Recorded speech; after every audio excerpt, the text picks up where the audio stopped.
नमस्कार, मी अश्विन बापट. जनता बँक प्रस्तुत माझा कट्ट्यावर आपल्या सगळ्यांचं मनापासून स्वागत. पंतप्रधान नरेंद्र मोदींनी नोटाबंदीचा निर्णय जाहीर करून आता 50 दिवस झालेले आहेत. 50 दिवस कळ सोसा, मग सारं काही सुरळीत होईल असं आश्वासन पंतप्रधानांनी दिलेलं होतं. मात्र खरंच तसं झालंय का? काळा पैसेवाल्यांवर जो घाव त्यांनी घातलेला होता तो कुणाच्या नेमका वर्मी बसलेला आहे आणि सर्वसामान्यांची स्थिती काय? इथून पुढची वाटचाल कशी असणार आहे? खास करून कॅशलेस होण्याच्या दृष्टीने भारत पावलं टाकतोय का? या सगळ्याबद्दल आज आपण विचारमंथन करणार आहोत आणि त्यासाठी आपल्या सोबत आहेत अर्थक्रांतीचे प्रणेते ज्येष्ठ अर्थतज्ञ अनिल बोकील सर. त्यांच्यासोबत आपण गप्पा करणार आहोत. सुरुवात करूया राजीव सरांपासून. बोकीलजी, खरं तर आजच्या कार्यक्रमाला आपण पुन्हा अनिल बोकील असं म्हटलं पाहिजे, कारण पहिल्यांदा जेव्हा हा आपण कट्टा केला होता आणि अर्थक्रांती आणि एकूण 500 आणि 1000च्या नोटा बंद करण्याच्या मागचं लॉजिक काय असेल हे आपण समजून घ्यायचा प्रयत्न केला होता, ज्याला लोकांना तो कार्यक्रम खूप आवडला. आज आपण पुन्हा या कट्ट्यावर भेटतो. याचं मुख्य कारण असं की 50-52 दिवसांपूर्वी 8 नोव्हेंबरच्या नंतर जे काही आत्ता वातावरण एकूण समाजामध्ये आहे तर त्याच्याबद्दल पुन्हा एकदा तुमच्याकडून जाणून घ्यायला आम्हा सगळ्यांनाच आवडेल. सगळ्यात पहिला अर्थातच प्रश्न की जी 8 नोव्हेंबरच्या नंतरची भावना आमची सगळ्यांची होती किंवा आमच्याहीपेक्षा तुमची होती, तुमची तीच भावना नोटबंदीच्या बद्दलची आजही आहे का? नोटबंदी करून जे काही साधायचं होतं या सरकारला ते साधण्यामध्ये त्यांना यश मिळाले असं तुम्हाला आता वाटतंय का? मी जसं आधी म्हणालो होतो, ही एका प्रक्रियेची सुरुवातच आहे. पण आता आम्हाला असं निश्चित वाटतं की ही प्रक्रिया एका लॉजिकल एंडला नक्की पोचेल. आता ही जी सगळी आता माध्यमाच्या मधनं मांडणी व्हायला लागली आणि खूप मोठ्या प्रमाणात ही विचारणा होती की खरंच एवढा काळ्या पैशासाठी, एवढ्याशा काळ्या पैशासाठी एवढं मोठं ऑपरेशनची गरज होती का? याच्यात एक फार मोठी गोष्ट आपल्याकडून दुर्लक्ष होती आहे, ते म्हणजे खोट्या पैशाच्या बाबतीत कुणीच बोलत नाही आहे आणि त्याचा आकडा कधीही पुढे येणार नाही आहे की नक्की किती खोटा पैसा याच्यामध्ये होता. आत्ता दुर्दैवाने ह्या सतत एका गोष्टीवर बोललं होतं की काळा पैसा नक्की, ह्या नोटा कधीच काळ्या नसतात. ह्यातनं किती काळे व्यवहाराला आता पुढे चाप बसला आहे, त्याची गती मंदावली आहे, हे येणारा काळ ठरवणार आहे आता. पण आम्हाला असं नक्की वाटतं की येणाऱ्या 4-5 वर्षाच्या मध्ये आता जे मोठं एक भ्रष्ट स्वरूप दिसत होतं देशाच्या समोर आलेलं, सगळे म्हणजे शिक्षण क्षेत्रापासून असं कुठलं क्षेत्र याच्यापासून हे बाहेर राहिलंच नव्हतं, याच्यावर आता तो परिणाम दिसायला कमीत कमी 4 ते 5 वर्षे लागतील असं आम्हाला वाटतंय. कारण एवढा काळा पैसा आत्ता जितका होता तेवढा परत तयार व्हायला आणि परत तो त्याच्यात त्या समांतर अर्थव्यवस्थेला त्याचा पुरवठा व्हायला कमीत कमी एवढे वर्ष लागतील. मुळात काळा पैसा हा कॅशच्या स्वरूपात नसतो, ते त्याचं एक फक्त व्हेकल असतं. पैसा ते बदलतं, ते धनामध्ये बदलतं, म्हणजे असेट्स तयार होतात ब्लॅक, मग ते बेनामी असतात, हवालाचे असतात आणि ते जे फिरत राहतं. आता यातल्या ह्या नोटांचं व्हेकल जितकं कमी होईल, जेवढ्या व्हॅल्यूच्या नोटा कमी होतील, व्हॅल्यू मी नंबरप्रमाणे म्हणत नाहीये, मूल्यांप्रमाणे म्हणतोय, तेवढी त्याची गती मंदावेल. काळा पैसा फिरण्याची, समाजामध्ये फिरण्याची. काळा पैसा ॲक्च्युली तयार होतो तो म्हणजे कराच्या चुकवेगिरीतनंच काळा पैसा तयार होतो. जोपर्यंत तिथे ॲड्रेस केला जात नाही तोपर्यंत काळ्या पैशाची निर्मिती होत राहणार. पण आत्ता तर ते झालेलं नाही आहे. नुसत्याच नोटा रद्द झाल्या आणि ज्यांच्याकडं अनअकाउंटेड मनी होता त्या लोकांना आपल्या नोटा बदलून घेण्यामध्ये परत बऱ्याच अंशी यश आलेलं आहे. हे ज्या पद्धतीनं आता त्या उघड होत आहेत प्रकार, त्याच्यावरनं दिसतं. मग एवढं सगळं करून साधलं काय? नाही, मुळात आहे की हे 50 दिवसाच्या खिडकीमध्ये हे सगळं बसवलं होतं की एवढ्याच दिवसात तुमचे कॅशचे व्यवहार संपवायला हवेत. आता हा सगळा पैसा बँकेत आला, त्याच्यामुळे येतं एका ट्रेसेबिलिटीच्या अंडर आला आहे. एवढ्या मोठ्या प्रमाणात जोपर्यंत आता तो पूर्ण काळा पैसा तयार होत नाहीये तोपर्यंत आता ह्याचे परिणाम अत्यंत छोटे छोटे दिसायला लागतील की जे अत्यंत विघातक परिणाम आधी होते.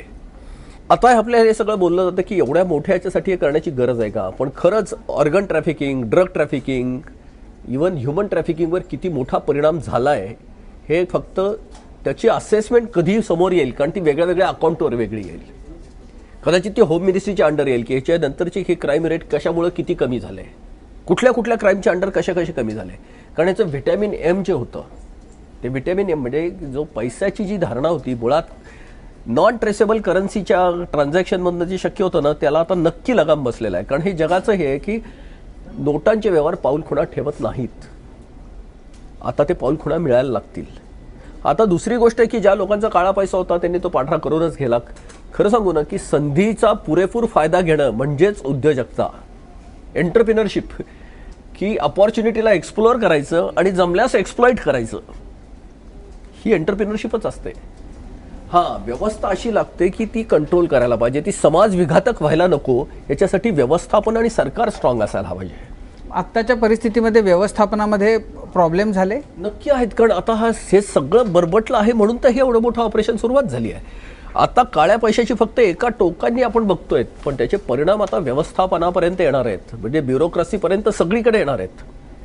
आता ज्या मोठ्या प्रमाणात जेव्हा आपल्याला दिसतं की काळे पैसे पांढरे करणारे आहेत, तेवढ्याच याच्यात लोक पकडली चालली आहेत आणि ब्युरोक्रेसी आणि बँकिंग ऑफिसर्स पण पकडली चालली आहेत. किती खोल होता हा रोग हे माहीतच नव्हतं. जसं एकदा ऑपरेशन सुरू झाल्यानंतर अरे हे पण बिघडलंय, ते पण बिघडलंय, हे पण करेक्शन करायला आता ही सुरुवात झालेली आहे. हे स्वच्छतेचं ऑपरेशन आहे. नाही, पण असं आहे की ह्याच भावनेनं लोकांनी म्हणजे अजूनही लोक म्हणजे हा जो केलं डिमॉनिटायझेशनला लोकांनी पाठिंबा दिला, आजही देतात. पण जेव्हा दिसतं हे की जे धनदांडगे आहेत, ज्यांच्याकडे मोठ्या प्रमाणामध्ये असे पैसे होते अनअकाउंटेड, त्यांना तर कुठलाही त्रास झाला नाही आणि त्यांना त्या नोटा, त्यांच्याकडचे 500च्या 1000च्या नोटांची बंडलं गेली आणि त्याच्याऐवजी 2000ची बंडलं सहजपणानं आली. तर मग ऑपरेशन झालं असं म्हणायचं का ऑपरेशनचा एक फार्स झाला? नाही, हा एक गोंधळ आहे ना की 2000ची बंडल सहज आली. खरं सांगू ना, 2000ची बंडल इतकी छापलीच गेली नाहीये जितकी 500 आणि 1000ची होती. आपल्याला ढोबळमानानं जर आत्ता बोलायचं झालं तर हे जे काही 5-5.5 लाख कोटी चलनामध्ये आलेले आहेत, ज्यात 92 ह्या 2000च्या नोटा आहेत. नक्की 500च्या नोटा म्हणजे सांगतात, पण प्रत्यक्षामध्ये किती आणल्या हे माहिती नाही आपल्याला आणि त्याचा आकडा अजूनही RBI सुद्धा ते उघड करत नाही आहे. पण खरंच म्हणजे दाखवण्यापुरत्याच 500च्या काही नोटा आणलेल्या असाव्यात अशी स्थिती आहे. कारण सगळ्यांना आज जर कशानं त्रास होत असेल तर त्या रांगांचा वगैरे त्रास परवडला, पण ती 1-2 हजाराची नोट जी येते, जी नंतर कुणी घ्यायला तयार नाही आहे, त्याचा जो त्रास आहे त्यानं लोक त्रस्त आहेत. नाही, ही 50 दिवसाच्या विंडोमध्ये खरं सांगू ना की आपल्या देशामध्ये जवळपास 44% 500च्याच नोटा होत्या. त्या एकदम काढल्यानंतर तो जो गॅप आला तो भरायसाठी हे 50 दिवसाचा त्रास सहन करा हे आपले पंतप्रधान सतत सांगतायत. हां, आता 1000च्या नोटेच्या बद्दल एक आहे की ह्या नोटा जेव्हा परत आल्या तेव्हा जुन्या नोटांना त्यांना अकाउंटेबिलिटी द्यायला लागली, पॅन कार्ड दाखवायला लागलं. मोठ्या प्रमाणातल्या ज्या नोटा होत्या की अटेस्टेशन द्यायला लागलं की हे मी नोटा बदलतोय, म्हणजे मी नक्की कशाच्या अकाउंटवर बदलतोय. याच्यातनं एंटरप्रिनरशिप झाली, कमिशन घेतली गेली, तो मोठा व्यापार झाला. ही एंटरप्रिनरशिप आत्ता सरकार ह्या 50 दिवसात ते थांबवू शकत नसतं. हा एवढा मोठा जो झालेला रोग आहे हे 50 दिवसाच्या कंट्रोलचा मधला नाही. आणि ही अपॉर्च्युनिटी कॉस्ट असल्यामुळे अपॉर्च्युनिटी आपल्याला देशाला ती ठरवायला पाहिजे की 50 दिवसात ही याची किंमत आपल्याला भोगायला लागणार आहे. पण हे पुन्हा तेच आहे, हे दुरुस्तीचं मॉडेल आहे, हे विकासाचं नाही आहे. त्याच्यामुळे याचा विकासाशी संबंधच लावता आता योग्य नाही आहे. जसं एखादं ऑपरेशन करताना त्याला जायला लागणार आपल्याला आणि हे पेन्स आपल्याला करायलाच लागणार. नाही, पण आता सगळ्यांची जी भावना अशी आहे की ऑपरेशन तर ठीक होतं, पण नंतर जी रोग्याची काळजी घ्यायला पाहिजे होती तर त्या बाबतीत पूर्ण बेपर्वाई दाखवली आणि त्यामुळे आता रोगी तो दगावतो की काय, अशा अवस्थेला देश जाऊन पोहोचलेला आहे. ह्याच्यामध्ये खरं सांगू ना, ही मांडणी तज्ज्ञच करतायत. सामान्य माणसाला हे नक्की माहिती की ऑपरेशन किती खोल आहे, कारण तो रोज भ्रष्टाचाराला फेस करतोय. सामान्य माणूस ह्याला का पाठिंबा देतोय? सामान्य माणसाला कारण त्याच्यात भाबडी आशा आहे की याच्यामुळे, आशा नाही, त्याला नक्की तो रोज ज्या भ्रष्टाचाराला फेस करतो की त्याला ह्याचं अनालिसिस विश्लेषणच करता येत नव्हतं. कारण तज्ज्ञ मंडळी ह्याचं जे विश्लेषण करतायत त्याचं त्याच्या स्वतःच्या प्रॅक्टिकल लाईफमध्ये, प्रॅग्मॅटिक लाईफमध्ये त्याला त्याचं कुठेच दिसत नव्हतं की ही लोक जी उच्चस्तरीय बोलतायत तसं आपल्या लाईफमध्ये काय फरक पडत नाही. पण आता मात्र त्याला दिसायला लागलं की अरे समोरचा माणूस सुद्धा पैसे नाही, एटीएम म्हणायला लागला तर भाजीवाले सुद्धा म्हणायला लागले की त्या मशीनवर आम्ही पेटीएमवर पैसे घेऊ शकतो बरं का. छोटे किराणा दुकानदार पण स्वीकारायला लागले. आणि हे 50 दिवसाची तशी फार छोटी विंडो आहे बरं का. इतक्या कॅश इकॉनॉमीचा देश, एवढ्या मोठ्या प्रमाणातली इलिटरसी, समाज इतके वर्ष पैशावर आणि रोखीवर वावरलेला, 50 दिवसामध्ये तिकडे शिफ्ट होणं हे फारच अवघड आणि फार मोठी गोष्ट आहे. काही प्रमाणात आता दिसायला लागली आहे. लोक ही स्वीकारायला लागली आहेत की ठीक आहे, मला जर धंदा आता करायचा असेल तर मला आता डिजिटल मनीमध्ये जायला लागेल. दिसायला लागले, छोटे छोटे उद्योगाच्याकडे आता दिसायला लागले. आत्ता मी बिहारमधनं आलो, पाटण्यामधनं, तिथली लोक आता बोलताना दिसायला लागली की आपल्याला इकडे वळायला लागणार आहे. आता फक्त एकच होत आहे की आता ह्या सगळ्याला एक वेगळे पैलू आलेले आहेत. त्याचे राजकारणाचे पैलू आहेत, त्यातले उद्योगधंद्याचे आहेत. या देशाचे 70-80% जी व्यवहार होते ते सगळे कॅशमध्येच चालले होते.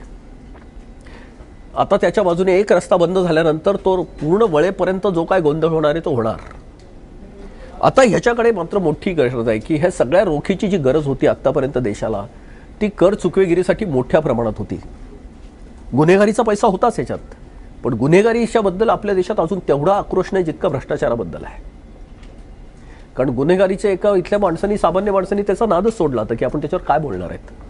पोलिसच करप्ट आहे, न्यायाधीशच आहेत आणि न्यायालयात प्रॉब्लेम आहे, ब्युरोक्रेसीत प्रॉब्लेम आहे. सामान्य माणसाला मुळात प्रकाशाचा कवडसा दिसायला लागला, रस्ते दिसत नाही आहेत अजूनही. कुठेतरी प्रकाश आहे, म्हणजे कुठेतरी रस्ता दिसायला लागेल ही आशा निश्चित आहे. आणि सामान्य माणूस त्याच्या पाठीमागे उभा आहे. तो मोदी नावाच्या व्यक्तीच्या मागे उभा असेल असं मला वाटत नाही. कारण कुठला तरी धाडसी निर्णय घेतला जातोय हेच पहिल्यांदा लोक स्वीकारतायत.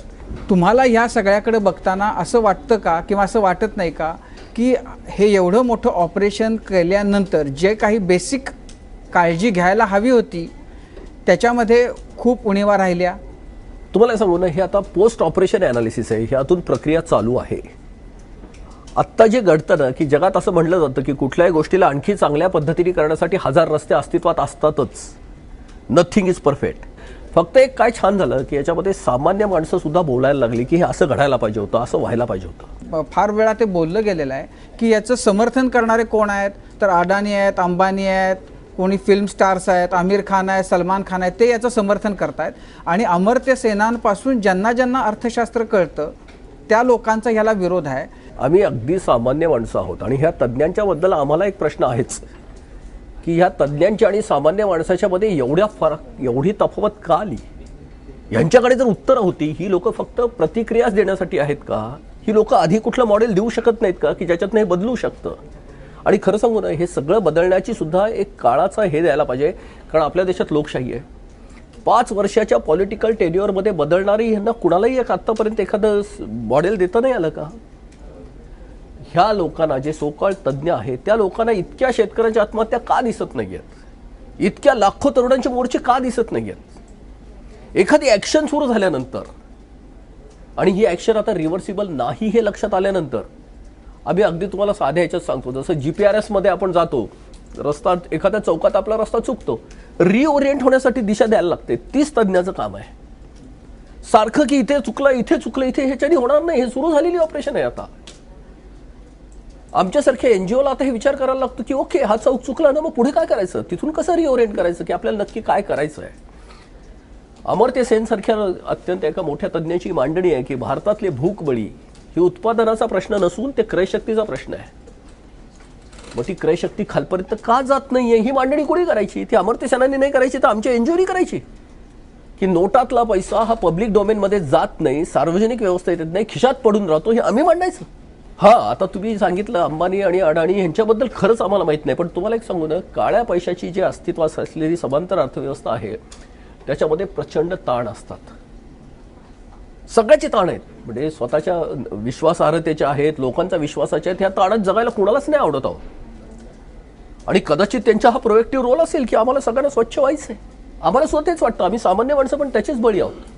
या देशात घडलंय असं की 90% संपत्तीची निर्मिती करणारे आणि त्याची वितरण करणारे म्हणजे ट्रेडर्स, शेतकरी, लघुउद्योजक यांना आवाजच नाही आहे. सगळी मांडणी अर्थतज्ञांच्या बाजूनी होती आहे की जे अर्थतज्ञ आमच्या कुठल्याही प्रश्नाला थेट उत्तर देत नाही आहेत. एक असं डिसिजन दिसतं लोकांना की जे टँजिबल दिसायला लागलंय की येस, हे 130 कोटीला बदलणारं डिसिजन आहे. तो चांगला बदल आहे का वाईट बदल आहे हे काळ ठरवेल. प्रत्येक विरोधक एक प्रश्न उपस्थित करतो, तो म्हणजे की इतके दिवस, आता हे 50 दिवस जे रांगेत उभे राहिले ते सामान्य लोक होते. लांबच लांब रांगा होत्या. त्या रांगांमध्ये कोणी उद्योजक म्हणा, फिल्म स्टार्स म्हणा, राजकारणी म्हणा, कोणी दिसलेच नाहीत. मग हा जो आहे ह्या सामान्यांनाच रांगात उभं राहावं लागलं. त्याचा अर्थ ही जी बँकिंग सिस्टीम आहे ती बँकिंग सिस्टीम पण भ्रष्ट होती याचा विचार केला गेला नाही का? त्यांना मागच्या दारांनी जे पैसे पुरवले गेले किंवा हे सगळं जे आपल्याला दिसतंय त्याचा विचार झालाच नव्हता का? मुळात ह्याचा विचार झाला की सगळ्याच व्यवस्था भ्रष्ट झाल्यात.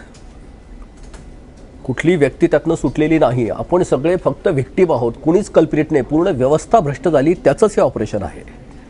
दुसरी गोष्ट आहे की आता हे खूप वेळा बोललं जातं, मी थोडं सरकॅस्टली बोलतोय हे, की ही मोठी लोक हॉस्पिटलमध्ये सापडणार हो, ते लाईनमध्ये कसे सापडतील? ज्यांचे 500-1000 कोटी गेलेत ना, ते ICU मध्ये सापडतील.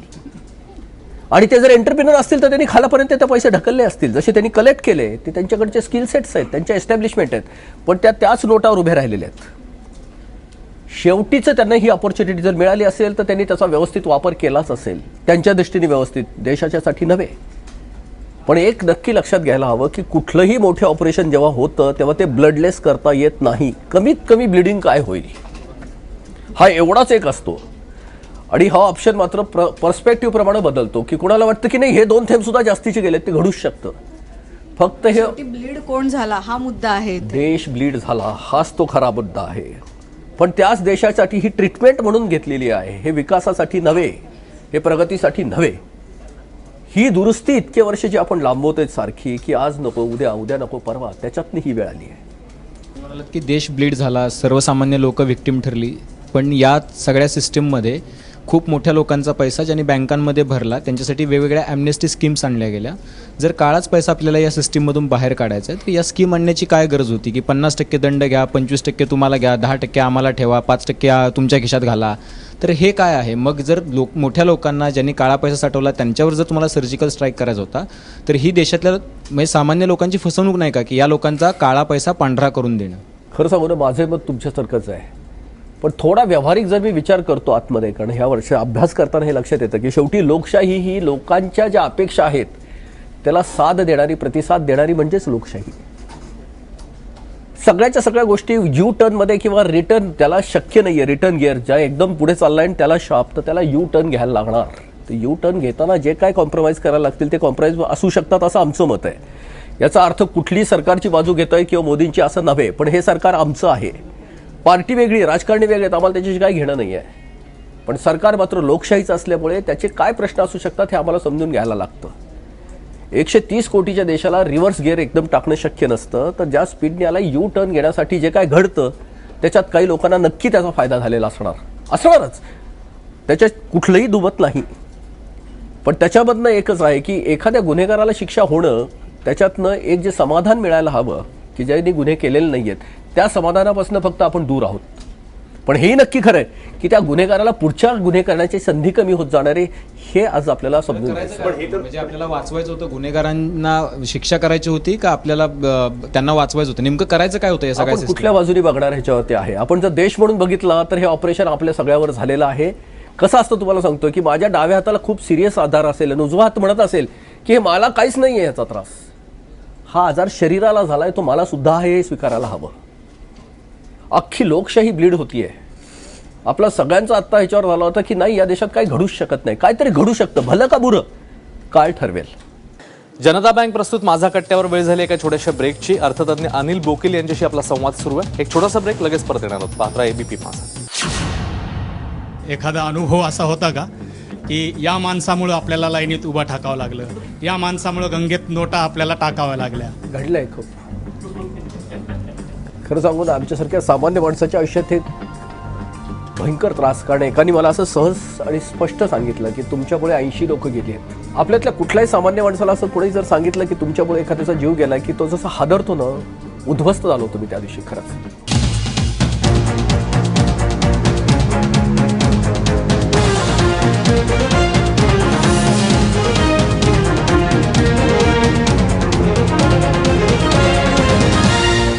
ब्रेक नंतर जनता बँक प्रस्तुत माझा कट्ट्यावर आपल्या सगळ्यांचं मनापासून स्वागत. नोटाबंदी नंतरचे 50 दिवस या अनुषंगाने चर्चा सुरू आहे अर्थतज्ञ अनिल बोकील यांच्यासोबत. पळूया पुढच्या प्रश्नाकडे. की जवळपास 98% आपल्याकडे अनऑर्गनाइज सेक्टर आहे, ज्यांचे रोखीनं व्यवहार होत आहेत. ते मजूर आहेत, ते छोटे दुकानदार आहेत, छोटे छोटे रोजरोजचे त्यांना वेठबिगारीवर किंवा हातमजुरीवर काम करणारे लोक आहेत. त्या सगळ्यांचं रक्त वाहिलं. त्यांना पण वर कसे करणार? ज्यांचे 500,000 कोटी रुपये बुडले ना, आणि जे आयसीयू मध्ये असं आपण म्हणत आहात, ते कसे तरी तकतील, ते जिवंत राहतील. पण ज्यांचं रोज त्यांना पैसे येत होते ते अचानक बंद झाल्यामुळे, आणि जो खूप मोठा सेक्टर आहे ग्रामीण भागातला आणि शहरी भागातल्या स्लम्समध्ये वगैरे राहणारा, त्यांचं काय करायचं? ते रक्त व्हायला हरकत नाही क्रांतीसाठी, पण ते वाहणं हे आवश्यक होतं का? नाही, हरकत हा प्रश्नच नाही. रक्त वाहणं हे कशासाठी, हरकतीचा संबंधच नाही, ते नाहीच व्हायला पाहिजे, हे आयडियली आहे. पण दुसरी गोष्ट मी तुम्हाला सांगतोय की आता जी लोक जात आहेत की जिथे ड्रग ट्रॅफिकिंग, ह्युमन ट्रॅफिकिंगमध्ये जे याचा परिणाम व्हायला लागलेत, इव्हन आता तुम्ही शैक्षणिक संस्थांमधले जे रेट खाली यायला लागलेले आहेत. दुर्दैवाने काय होतं की आपण एकदा ही सोसायटीमध्ये पराकोटीची विषमता आहे. या देशामध्ये 70% लोक जवळपास असे आहेत की त्यांचं $2 कमी उत्पन्न आहे रोजचा खर्च, म्हणजे 130-140 रुपये. हे आपली नाही आहे, ग्लोबल पॉवर्टी लाईन आहे. ही लोक रोजचं हातावरचं पोट आहे. यांच्यानी मोठ्या 500 आणि 1000च्या नोटा गेल्याने तेवढा त्रास होणार नाहीये, पण त्याच्या पाठीमागे जे सारख्या त्यांना ढाल करून जे बोललं जात आहे, हा जीडीपीचा एक भाग आहेच आहे. काही वेळेला तो थांबणार आहे, तो स्टॉल होणार आहे. ही 50 दिवसाची ती किंमत आहे. आणि खरं सांगू ना की याच्या पाठीमागची लोक जी आहेत, ह्या लोकांना पुढे करून आज या क्यूमध्ये आपण जेव्हा बोलतोय तेव्हा तुम्हाला त्याच्यातलं प्रातिनिधिक स्वरूप नक्की दिसेल. 60-70% लोक म्हणतात की आम्ही क्यूमध्ये उभे राहू अजून सुद्धा. फक्त ते बदलेल का, चित्र बदलेल का? आणि हा फक्त आशावाद नाही आहे, तर त्याला एखादी घटना घडताना दिसतीये. नोटाबंदी ही घडणारी प्रक्रिया त्याला दिसते म्हणून तो आत्ता बोलतोय. आपण दुर्दैवाने त्याला सगळं आशावादाखाली टाकतोय. आशावाद म्हणजे जे घडणारे अँटिसिपेट, तसं नाही आहे. नोटाबंदी ही घडणारी प्रक्रिया सुरू झाली आहे आणि तो त्या प्रक्रियेचा भाग आहे, म्हणून तो सहन करायला तयार झालाय. क्यूमध्ये उभे राहताना तो सहन करतोय. आणि खरं सांगू ना की हीच कदाचित भारतीय लोकशाहीची ताकद आहे, संयम. माहित नाही मला, कदाचित मोदीजींना हे माहीत असेल की येस, हे लोक संयमी आहेत, आपण यांच्यावर हे करू शकतो. आत्ता आम्हाला कुठल्याही पॉलिटिकल पार्टीत इंटरेस्ट नाही, पण हे आम्हाला पटतं की मोठा बदल होत असताना त्या बदलाच्या पॉझिटिव्ह साईड पण पुढे आल्या पाहिजेत. एवढ्या मोठ्या प्रमाणातले गैरव्यवहार जे आता होणार आहेत त्याला हळूहळू मंदावतील आणि सरकारला आणखी काही दिवस वेळ मिळेल. आणि सरकारला जे दुसरं होतं की यातला खोटा पैसा फिल्टर झाल्याने किती गोष्टी थांबल्या, किती गोष्टी त्याच्यामुळे अडकल्या, किती ड्रग ट्रॅफिकिंग, किती टेररिस्ट याच्यावर त्याचा हे झाला, ह्याचं अजून इव्हॅल्युएशन व्हायचं आहे. आणि ते कधीही करता येणार नाही, कारण खोट्या नोटांचंच कधी तुम्हाला स्प्रेड माहीत नसतो. आत्ता जे सोशल ऑब्झर्वेशन सरळ समोर यायला लागलेत की काश्मीरमध्ये इथे थोडी शांती वाटायला लागली आहे, नॉर्थ ईस्टमध्ये होत आहेत, लोक सरेंडर होत आहेत. दोन्ही बाजूनी अतिरेकीची मांडणी व्हायला लागली की नाही सगळाच अतिरेक थांबला, असंही नसतं. पण हे तितकंच खरं आहे की त्याचे परिणाम होत आहेत समाजावर. आज गावामध्ये लोक म्हणायला लागलेत की मी शिकलो, 500 रुपयात जगायला शिकलो, अरे मला कमी पैशाची एवढी कधी वाटलंच नव्हतं. आज लोक सांगायला लागले की येस, मी वापरायला शिकलो कार्ड. पण याचा दुसरा जो परिणाम आहे तो जे मनमोहन सिंगांनी सांगितलं तसं आपला ग्रोथ रेट हा जवळपास, कारण लोक खर्चच करत नाहीये, तर त्याचा परिणाम तर भोगायला लागेल ना देशाला. दुर्दैवाने आज खरं सांगू ना की ह्याच मनमोहन सिंगांच्याकडे आम्ही 10 वर्ष पण भांडलेलो आहोत.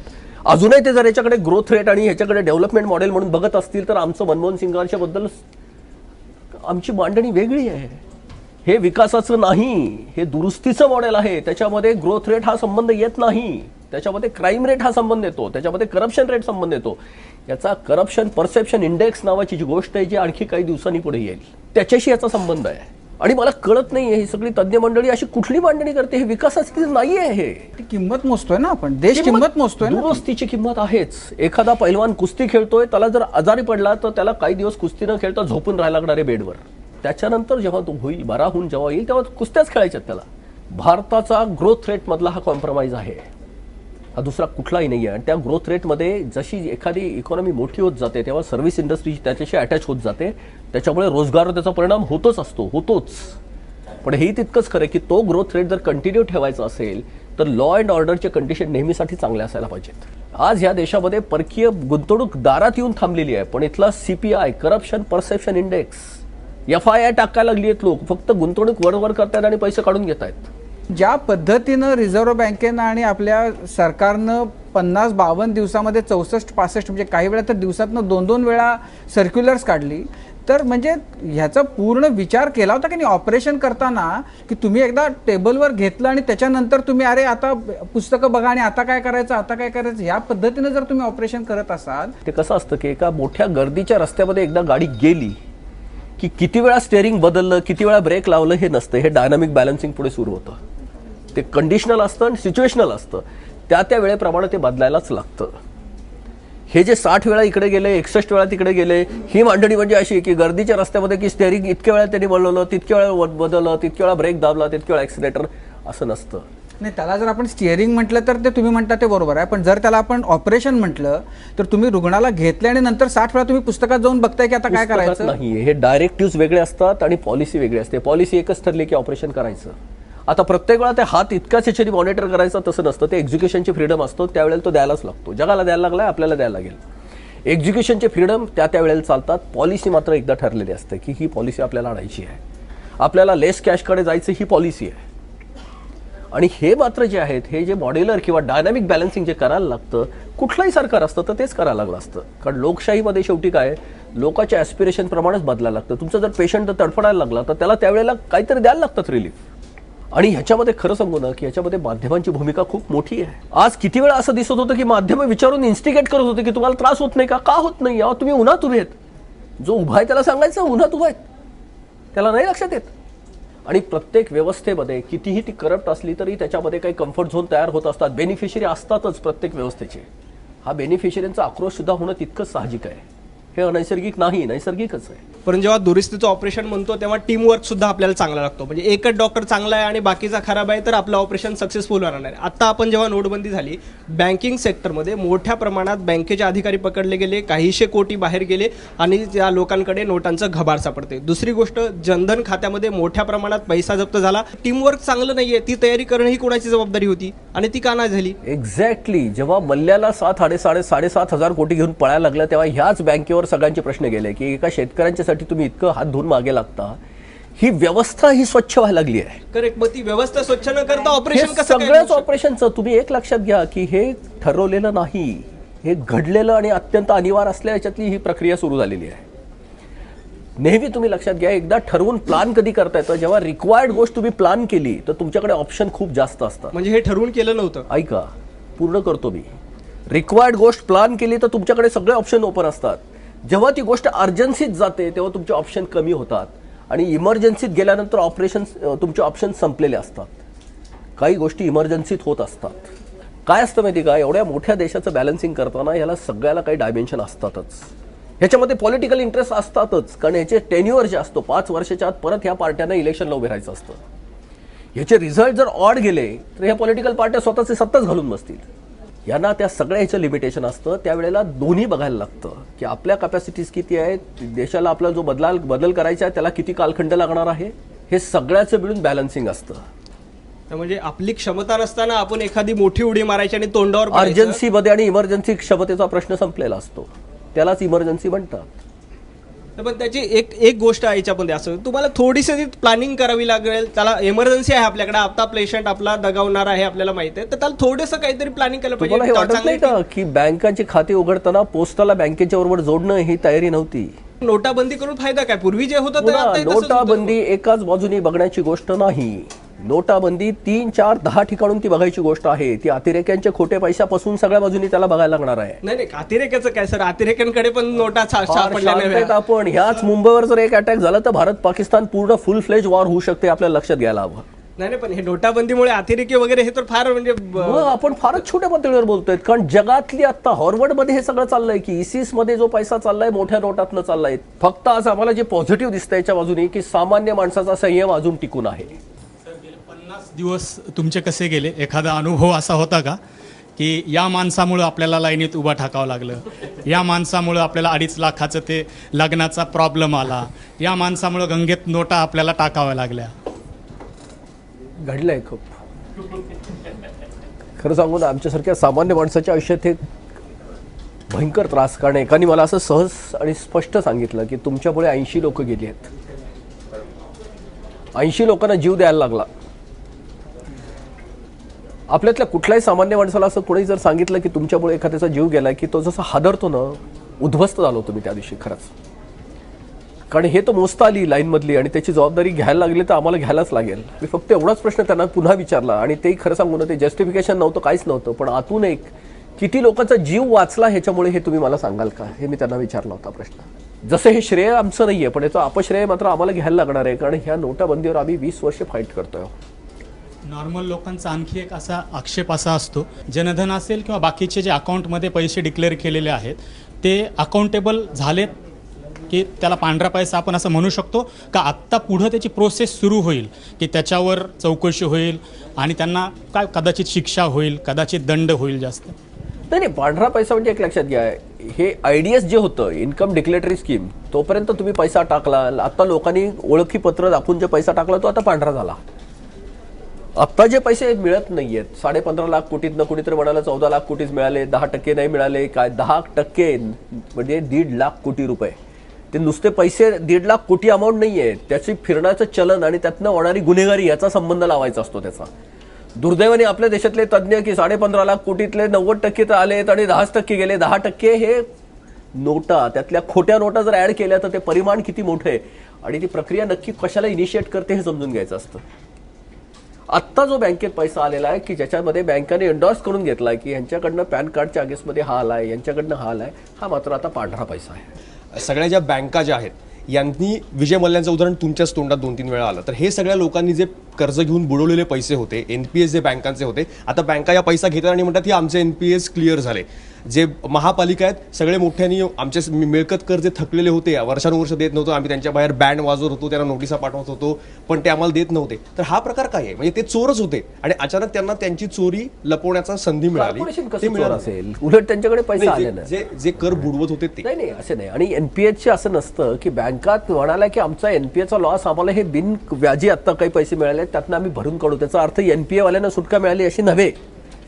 ज्या एनपीएवरच्या ज्या ऍक्शन चाललेले आहेत त्यांच्यावर जे त्यांनी गोळ घातलेले आहेत त्याच्यावर ते ऍक्शन चालूच आहेत. बँका असं म्हणतात की आमचं कम्पेन्सेशन दुसरीकडनं होतंय, यांना माफ केल्याचं नसतं, ते तो लॉ अँड ऑर्डरचा संबंध आहे.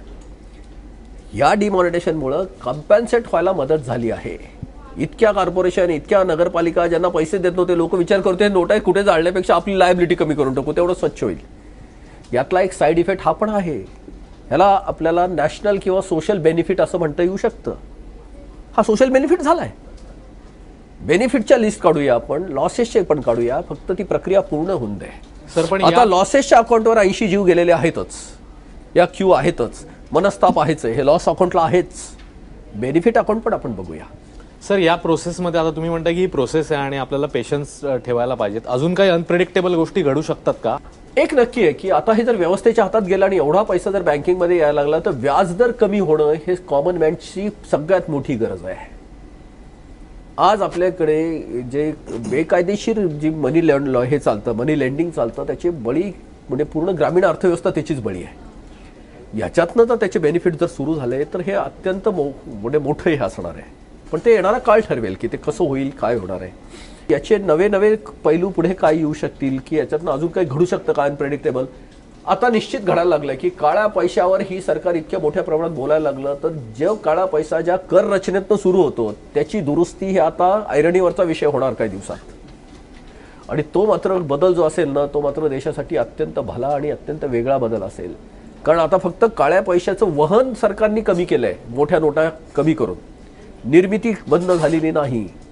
आता ह्याच्यानंतर जी काय सुधारणा होईल आपल्याला अपेक्षित आहे ती कर रचनेतल्या मूळ बदल आता आपल्याला अपेक्षित आहेत. जे सेवानिवृत्त आहेत अशा मंडळींची उपजीविकाच मुळामध्ये मिळणाऱ्या व्याजावर आहे. तर जर तुमचं इकडचं व्याज कमी झालं तर त्यांचं म्हणजे जे अशा वयाचे आहेत की ज्यांचं सगळं हयात त्यांनी काहीतरी करून पैसे आपली पुंजी गोळा करून बँकेत ठेवलेली आहे, तर त्यांची जी त्याच्यातनं ससेहोलपट होणार आहे किंवा जी ससेहोलपट व्हायला सुरुवात झालेली आहे त्याचं काय करणार? अत्यंत चांगला प्रश्न आहे, कारण हा खूप ठिकाणी विचारला जातोय. दोन गोष्टी आहेत. आता बँक जे व्याज देते की ते प्रायमरी डिपॉझिट म्हणजे ज्याच्याकडनं डिपॉझिट घेते आणि बँक त्याच्यावर स्वतःचं व्याज काय बँक स्प्रेड म्हणतात 2% 1% कमिशन लावून कर्ज देते.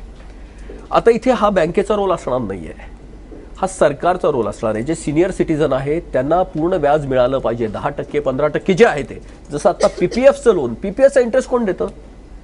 पीपीएफचा इंटरेस्ट सरकार देत असतं, बँका देत नाहीत. एकीकडे तरुणांचं भवितव्य आहे उद्योगाच्याकडे, एकीकडे सिनियर लोकांचं वर्तमान आहे. तर सिनियरला सरकारने सांभाळायचं आहे, बँकाने नाही. बँका हा उद्योग सेवा क्षेत्र आहे, ते सरकार नाही आहे. सरकारने सगळ्या सिनियर सिटीजनला हे द्यायलाच हवं, हे अर्थक्रांतीची मांडणी आहे.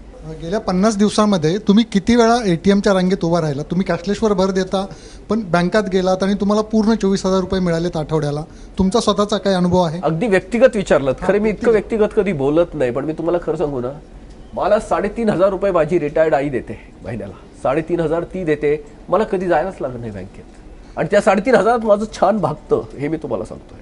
कॅशलेस आणि लेस कॅश मधला आपल्याला फरक लक्षात येत नाहीये का? येऊन आपण त्याला टाळतोय मला माहित नाहीये.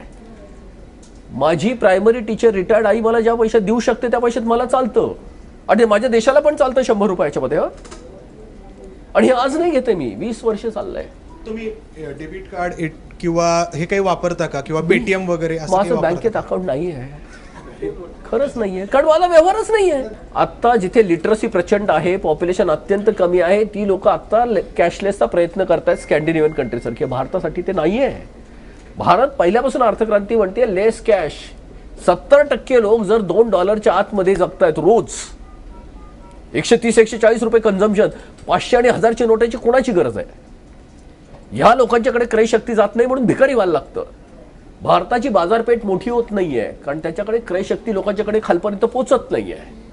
मग ही लोक सावकारांच्या दारात उभी राहत आहेत कारण बँकेत पैसा जात नाहीये. एवढ्या मोठ्या व्हॅल्यू 86% जर तुमच्या इकॉनॉमीची व्हॅल्यू जर कॅशमध्ये असेल आणि ती जर बाहेर पडत असेल, कसं काय हे सुटणार आहे प्रश्न?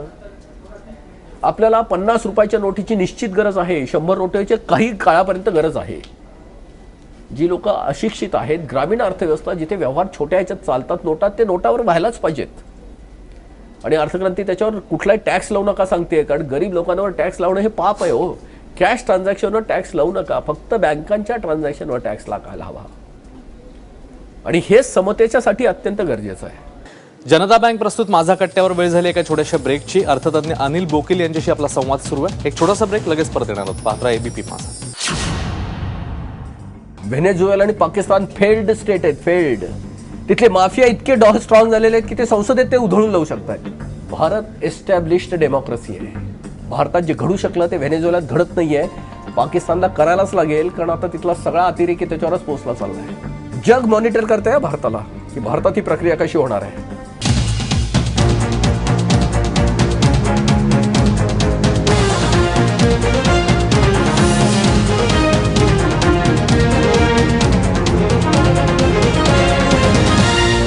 ब्रेक नंतर जनता बँक प्रस्तुत माझा कट्ट्यावर आपल्या सगळ्यांचं मनापासून स्वागत. नोटाबंदी नंतरचे 50 दिवस या अनुषंगाने चर्चा सुरू आहे अर्थतज्ञ अनिल बोकील यांच्यासोबत. पळूया पुढच्या प्रश्नाकडे. अगदी सामान्य लोकांचा आता हा प्रश्न आहे की आम्ही एक निश्चित आम्हाला पगार मिळतो, निश्चित अमाऊंट मिळते, त्याचा टॅक्सही कापला जातो, त्यामुळे आमच्याजवळ काळा पैसा नाही. तरीही आपण जसं म्हणतो तसं देशासाठी आवश्यक होतं म्हणून हे ऑपरेशन केलं गेलं. त्याच्यासाठी आम्ही रांगांमध्ये उभे राहिलो. आमच्याच अकाउंटमधला पैसा आम्हाला काढता आला नाही, कारण त्याच्यावर निर्बंध घातले गेले होते. पण ह्या सगळ्याचा या 50 दिवसानंतरचा सामान्य माणसाला दृश्य स्वरूपात काय फायदा दिसणार आहे? तुम्ही फार छान प्रश्न विचारला. कारण नोकरदार, तुम्ही 1 तारखेला पगार मिळणार, तुम्हाला माहिती आहे तुम्ही लोक नक्की किती आहात. केंद्र सरकार आणि सगळे प्रायव्हेट, सगळ्या सरकारी नोकऱ्या आणि सगळे खाजगी क्षेत्र मिळून हार्डली 3 कोटी लोक आहेत. हार्डली 3 कोटी. त्यातले सरकारी नोकरी जे आहेत त्यातले 1,80,90,00,000. प्रायव्हेट सेक्टरमधले सगळे मिळून हार्डली 1.25 कोटी लोक आहेत. 130 कोटीमध्ये तुम्हाला सांगू, सामाजिक सुरक्षितता एवढी मोठी गरज आहे आज ह्या 3% लोकांच्यासाठी. 3% सुद्धा नाहीत, आता हे अजून कमी आहेत. आज आपल्याला लाईनमध्ये उभं राहण्यापेक्षा की समोरचा आपल्यावर दगड मारत नाहीये, विखारी होत नाहीये, ही आपली पहिली गरज आहे, ज्याचं सुरक्षित उत्पन्न आहे. तुम्ही लक्षात घ्या की उपाशी लोकांच्या याच्यामध्ये एकट्याला जर चटणी भाकरी खात असले तरी त्याच्या ताटाकडे लक्ष असणार हो सगळ्यांचं.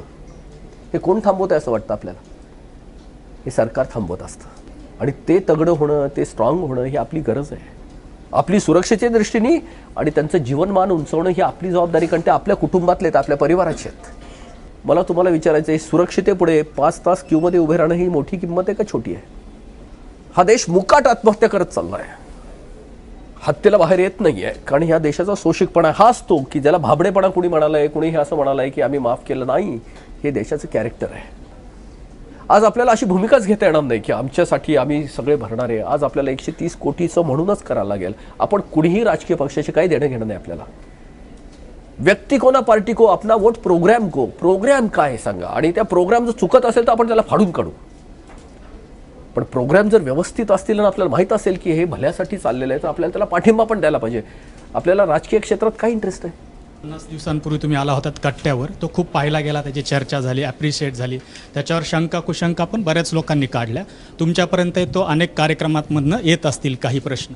एक प्रश्न असा होता की जे रिकमेंडेशन आपण करता की बँकिंगवर 2% किंवा जो काही असेल तो टॅक्स लावायचा. आत्ता माझ्या एका मित्रांना असं विचारलं की समजा मी तुम्हाला आत्ता 1,000 रुपये दिले किंवा 5,000 दिले, तेच तुम्ही पुढं सरांना दिलेत किंवा अश्विनला दिलेत, तर त्याच्यावर काहीच होत नाही. ते पुन्हा 5,000 फिरत राहतात. 5 20,000चं ते ट्रान्झॅक्शन होतं, उलाढाल होते. तेच जर का आत्ता मी बँकेत थ्रू गेलो तर मला पण 100 रुपये जास्त द्यावे लागणार, तुम्हाला द्यावे लागणार, त्यांना द्यावे लागणार. ते 400 रुपये तिथल्या तिथंच कट होणार.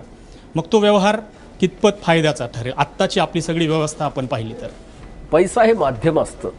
आता जसं असतं की नाही, जसं आपल्या शरीरात 5-5.5 लिटर रक्त फिरत राहतं, त्या रक्तातलं प्रत्येक पेशी स्वतःला जे न्यूट्रिएंट्स लागतं ते काढून घेते. त्याच्याने रक्त संपतं का? सर्क्युलेशनमध्ये राहत असतं. नवी निर्मितीची व्हॅल्यू ॲडिशन अर्थव्यवस्थेत होत असते. सरकार कितीही कर घेऊ शकतं, पण सरकार खर्चापेक्षा 1 रुपये जास्त कर्ज घेऊ शकत नाही एक्सपेंडिचर प्रमाण. सरकारचे एक्सपेंडिचर प्लॅन जितके एनरिच होत जातील तसे आपली अमाऊंट वाढेल. नाही तर सरकारला 50 रुपये नाही तर उद्या 5 रुपये घ्यायला लागतील जर एक्सपेंडिचर प्लॅनच्या बाहेर जायला लागलं रेव्हेन्यू तर. जर तुम्ही असे म्हणायला लागलात की 50-50 रुपयांनी सगळ्याच वाढत गेलं तर सरकारला एक तर 50चा रेट फार कमी करायला लागेल, नाही तर एक्सपेंडिचर प्लान फार मोठे करायला लागतील की जिथे सामाजिक सुरक्षा असतील, लहान मुलांसाठी असेल. बिल क्लिंटनच्या काळामध्ये अमेरिकेत एकदा घडलं होतं की सरकारकडे खर्चापेक्षा उत्पन्न जास्त झालं, तर सरकारला पार्लमेंटमध्ये सांगायला लागलं की आम्ही काय खर्च वाढवायचा सांगा, काय हवे तर आम्ही सुधारणा करू. आपल्याकडे किती लोक, किती बेकार लोकांना जगायला नाहीये, किती म्हाताऱ्या लोकांना, आपल्याकडे केवढ्या गरजा आहेत. याच्यावरती जो काही कर द्यावा लागतोय वेगवेगळ्या प्रकारे, आता पेटीएम जर वापरलं तर 2 ते 3% त्याच्यावरती चार्जेस, सर्व्हिस चार्जेस, टॅक्स नाहीये, सर्व्हिस चार्ज. हो, पण मी त्याच्यावरती समजा 1 रुपया जर मी पेटीएम मध्ये वापरला तर 2 ते 3% त्याच्यावरती सर्व्हिस चार्जेस द्यावे लागतात वापरणाऱ्यांना. तर याच्यावरती काय, कारण तुमची अर्थक्रांती म्हणते की सध्या ते आहे टॅक्स घेऊ नये. एक्झॅक्टली सध्या तुम्ही म्हणताय तसंच आहे, कारण सध्या क्रेडिट कमी आणि कॅश जास्त आहे. जसा क्रेडिट मनी वाढायला लागतो कॅश मनीहून, जशी गोष्ट वाढायला लागते त्याची किंमत कमी व्हायला लागते. जगात कुठेही ट्रान्झॅक्शनला ते चार्ज घेत नाहीत, कारण तिथे क्रेडिट मनीच इतका जास्त आहे. आपल्या देशात क्रेडिट मनी अत्यंत थोडा. म्हणजे हा सर्व्हिस चार्ज कमी होईल किंवा बंद होईल असं तुमचं म्हणणं आहे? ते मार्केटचाच नियम आहे, तो निसर्ग तसा असतो, बंद होईल, तो होतच असतो. मार्केटमध्ये प्रॉफिट फक्त एकच गोष्ट कंट्रोल करते, त्याला म्हणतात कॉम्पिटिशन. काहीतरी प्रॉफिट राहील. कॉम्पिटिशन शिवाय दुसरं काहीच नसतं. तुम्हाला आठवतंय का की पहिल्यांदा जेव्हा मोबाईल आला होता तेव्हा इन्कमिंगला सुद्धा आपल्याला पैसे द्यायला लागायचे, आठवतंय का? 15 रुपये, 20 रुपये. झिरो झाले ना, कॉम्पिटिशन ठरवते. मार्केटमधले प्रॉफिट फक्त कॉम्पिटिशन ठरवत असते. नोटाबंदीनंतर शेतमालाचे भाव प्रचंड पडलेले आहेत, ते इतके पडलेत की आजही ते भाव वरती आलेले नाही आहेत. दरवेळेस काही घडलं तर शेतकरी याचा बळी ठरतो. मग आता या नोटाबंदीचा फायदा कसा होईल शेतकऱ्याला? आतापर्यंत तर त्याचे व्यवहार कॅशमध्ये आहेत. आता शेतकऱ्याला खरं सांगू ना, ते इतका मोठा शेतकरी सगळ्याच बाजूचा बळी आहे. त्याला सरकारचा प्रचंड अनुदानाची गरज आहे, कारण मार्केट त्याला भाव देणार नाही. मार्केट आता जगाच्या कॉम्पिटिशनमध्ये उभं आहे. आजचा भारतातला व्यापारी जगातनं कुठूनही अन्नधान्य आणू शकतो भारतात, आणि भारताच्या शेतकऱ्याप्रमाणे नाही. ब्राझीलचा शेतकरी, अमेरिकेचा, युरोपमधला, जपानमधला, त्याला इतक्या प्रचंड सबसिडीज आहेत. भारताचा शेतकरी टिकत नाहीये. भारताच्या शेतकऱ्याला आता गरज आहे सरकारच्या प्रचंड मोठ्या सपोर्टची.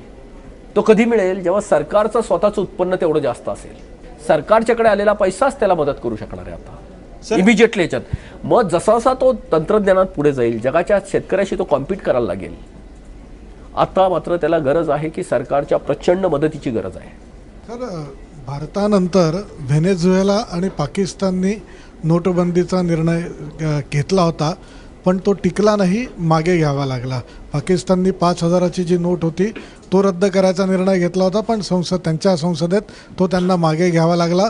व्हेनेझुएला तर बंडाळी सदृश परिस्थिती निर्माण झाली. तुम्हाला असं वाटतं की हा निर्णय पुढच्या काळामध्ये खरोखर सामान्य नागरिकांकरता जे आपल्याला जमलं ते त्यांना जमलं नाही, तर आपल्याकडे त्याचे काही वेगळे परिणाम होतील? सगळ्यात मोठे इंडिकेटर आहेत हे दोन. व्हेनेझुएला आणि पाकिस्तान फेल्ड स्टेट आहेत, फेल्ड. तिथले माफिया इतके स्ट्रॉंग झालेले आहेत की ते संसदेत ते उधळून लावू शकतात. भारत एस्टॅब्लिश्ड डेमोक्रेसी आहे. भारतात जे घडू शकलं ते व्हेनेझुएलात घडत नाहीये. पाकिस्तानला करायलाच लागेल, कारण आता तिथला सगळा अतिरेकी त्याच्यावरच पोहोचला चाललाय. जग मॉनिटर करतंय भारताला की भारतात ही प्रक्रिया कशी होणार आहे. हे फेल्ड स्टेट आहेत म्हणून त्यांच्याकडे त्या माफियांचा आवाज इतका मोठा आहे, कारण त्यांच्याकडे करन्सी आहे त्यांचं, ते कोण स्वतःला मरू देणार आहेत. भारत हा डेमोक्रेटिक आहे आणि भारत अजून एस्टॅब्लिश डेमोक्रेसी असल्यामुळे आपण हे करू शकलोय. खरं सांगायचं म्हणजे एवढं मोठं भारताला सर्टिफिकेट आहे आणि ह्या भारताचा ग्रेस आहे, ही भारताची लोकशाही आहे. सर, आपण गेल्या 50 दिवसात जास्त बोललो ते इलेक्ट्रॉनिक पेमेंटकडे आपण कसं वाटचाल करायला पाहिजे. RTGS, नेफ्ट, IMPS, NSS हे सगळे जे प्रकार आहेत ते असं नव्हतं की गेल्या 50 दिवसात 8 नोव्हेंबरनंतरच ते सुरू झालं. त्याच्या आधीची पण आकडेवारी RBIनं जी दिलेली आहे, नोव्हेंबरचं आपण गृहीत धरलं, ऑक्टोबरचं तर 116 लाख कोटींची उलाढाल झाली फक्त या 10 पेमेंटच्या टूलमधनं. त्याच्यानंतर उलट नोव्हेंबरमध्ये थोडीफार घसरण झाली, 16%, 10%, 80 लाख कोटी रुपयांपर्यंत ती उलाढाल होती. मग आपण स्वतःचीच फसवणूक करतो का की देश आता डिजिटल बनणार आहे किंवा नोटाबंदीचा हा इफेक्ट आहे असं म्हणून? नोव्हेंबरच्या RBIच्या एका महिन्यातले फक्त एवढं नोटेवर एकदम एवढं देशाचं भवितव्य, हा फक्त इव्हेंट नाही. आता सगळीकडची पर्चेसिंग पॉवर शिफ्ट होतीये, त्याच्यामुळे आता उलाढाल कमी होणार. ती डिजिटलमध्ये कन्वर्ट झाल्यानंतर व्याजदर जेव्हा उतरतील त्याच्यानंतर जो बाउन्स बॅक असेल. आता ही प्रक्रियाची सुरुवात आहे, ही घटना नाही, सुरुवात आहे. देशाचं आयुर्मान प्रचंड मोठं असतं, ते माणसाच्या घड्याळाप्रमाणे नाहीये, समाजाचं घड्याळ त्याच्यापेक्षा खूप मोठं असतं.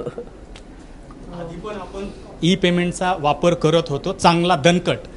8 नोव्हेंबर नंतर असं नाही झालं की या 10 मध्ये काही कमतरता आहे. दुर्दैवाने मी तुम्हाला दणकटचे अर्थ आणि त्याचे व्हॅल्यू सांगतो ना किती येते. आपल्या देशामध्ये बँक मनी 0.6 टाइम्स वापरला जातो, जगामध्ये 4 ते 5 टाइम्स जास्त आहे, आपल्याकडे 0.6 टाइम्स आहे, अर्ध्यापेक्षा कमी. दणकट हा शब्दाला मी तुम्हाला हे करतोय, त्याची व्हॅल्यू सांगतोय नक्की किती आहे. कम्पॅरेटिव्हली म्हणालो मी 8 नोव्हेंबरच्या आधी पण भारताने वापरायचो. दरिद्री माणसांनी स्वतःशीच दरिद्र्याशी कम्पेअर करण्यासारखं तसं नसतं. मला काल 0 मार्क पडत होते, आज मला 1 मार्क पडला, याला काही अर्थ नाहीये. त्या समोरच्याच्या बरोबर ज्याची कॉम्पिटिशन त्याचे किती पडलेले आहेत. आपण 70 वर्ष ह्याच प्रगतीने पुढे आलोय की अरे आमची दारिद्र्यशी अशी झाली आहे. आता आपण जागतिकीकरणात आलोय, आपले रेफरन्सेस आता जागतिक झालेत. आणि आता तुम्हाला खरं सांगू ना की आपले शेतकरी ते मरायला लागले, त्याच आपण आनंदात होतो की अरे आपण एक वेळ अशी होती की आपण सगळे उपाशी मरायचो, आज तर आपला शेतकरी खाऊ घालतोय, इतकं आपण मोठे झालोय. पण शेतकरी आत्महत्या का करायला लागले? आपण ते विसरलो की जागतिकीकरणात आपण आलोय, आपले रेफरन्स बदलले. आता नोटबंदी आणि गेले 50 दिवस त्याच्यामध्ये गेले, जे काही झालं ते योग्य मार्गानं चालू आहे असं तुम्हाला वाटतं का? तुम्हाला एक मी सांगतो नेहमीच की इम्प्रूव्हमेंटच्या n नंबर संधी सगळ्याच गोष्टीत असतात, ह्या ते आहेतच. फक्त हे पोस्ट ऑपरेशन अनालिसिस जे असतं त्याचाच अर्थ त्याचं विश्लेषण असतं. एखादी गोष्ट प्लॅन करणं वेगळी आणि विश्लेषण करणं वेगळं. प्लॅन करताना जे काही असतं ते विश्लेषण करताना त्याचे पॅराडाईम बदललेले असतात. आपण जर इम्पार्शल व्हायचं जर ठरवलं तर आपला रोल काय राहतो याच्यामध्ये की आपण ह्याला कशा पद्धतीने स्वीकारायचं, मनस्ताप घेऊन स्वीकारायचं, कारण ही आता घडलेली घटना आहे, का कन्व्हिन्स होऊन स्वीकारायचं. हा झाला पूर्वार्ध प्रश्नाचा. उत्तरार्ध हा माझा प्रश्नाचा होता की अर्थक्रांतीच्या एकूण त्यांच्या मांडणीच्या बरहुकूम हे होतं का, हा खरं तर पहिला प्रश्न. आणि यापुढं अर्थक्रांतीची अपेक्षा काय असणार आहे? हे नव्हतंच, अर्थक्रांतीच्या मांडणीप्रमाणे हे नव्हतं, त्याचा सिक्वेन्सच बदलला आहे. आम्ही नेहमीच आधी सांगत होतो की कर काढून टाकणं हे अनेस्थेशिया आहे आणि नोटा काढणं हे ऑपरेशन आहे. आमचं पहिल्यापासूनच हे म्हणणं आहे की करायला हात न लावता डायरेक्ट नोटा काढल्यामुळे हा सिक्वेन्सचा प्रॉब्लेम आहेच आहे. आम्ही तुम्हाला जे सांगतो ना की त्या चौकामध्ये जेव्हा जीपीआरएस चुकला तुमचा जीपीएस, की आता दुसऱ्या चौकातनं रिओरिएंट करणं भाग आहे, अर्थक्रांतीला भाग आहे, कारण अर्थक्रांतीचं हेच एम आहे. टॅक्सलेस लेस कॅश इकॉनॉमी. तर सरकारने लेस कॅश आधी आणलंय, तर टॅक्सलेस करेल की नाही आम्हाला माहित नाही. आम्हाला अपेक्षा आधी टॅक्सलेसचीच होती. आम्हाला ते क्लिअर आहे. आणि हे आज नाहीये, हे 17-18 वर्ष पब्लिक डोमेनमध्ये आम्ही हीच मांडणी आहे. तुम्ही आता अर्थक्रांती या सगळ्या 50 दिवसांनंतर आशावादी आहे का निराश आहे? प्रचंड आमच्यामध्ये खरंच म्हणून उत्साह आहे. आता निराशाने दोन्ही नाही, आशा निराशा नाही, आधी होताच. कारण आता एक झालंय की या घटनेमुळं अर्थक्रांती पब्लिक डिबेटला आली. सो कॉल्ड तज्ज्ञ आता त्याच्यावर रिॲक्ट करायला लागले. खरं सांगून आम्ही तुम्ही सुद्धा आम्हाला 8 तारखेनंतर बोलवलं हो. 20 वर्षात आम्हाला कधी संधी मिळाली. आज युरोप, अमेरिका, जपान सगळीकडनं याच्यावर विचारणा व्हायला लागली. ऑस्ट्रेलियासारख्या ठिकाणी लाईव्ह रेडिओवर आमची मुलाखत झाली. आज आम्हाला पहिल्यांदा असा उत्साह वाटतोय की लोक ऐकतायत. आता डिबेट उभे राहील. सशक्त चर्चा, कुठल्याही परिपूर्ण बदलासाठी जी लागते सशक्त चर्चा, ती आता गरज आहे आणि ती आता सुरू झाली आहे. आमच्यात प्रचंड उत्साह आहे. अपेक्षा करूया की जसं तुम्ही सांगता की ही एक प्रक्रिया आहे आणि देशही अतिशय सशक्त होण्याकडे वाटचाल करेल. खास करून कॉमन मॅनचा त्रास जो आहे तो संपेल आणि आपण पुढे जाऊ. आज सर तुम्ही इकडे आलात आणि मनमोकळेपणाने आमच्याशी बोललात, संवाद साधलात, त्याबद्दल खूप खूप आभार. जनता बँक प्रस्तुत माझा कट्ट्यावर आता इकडेच थांबतोय. ताज्या घडामोडींसाठी पाहत राहा एबीपी माझा.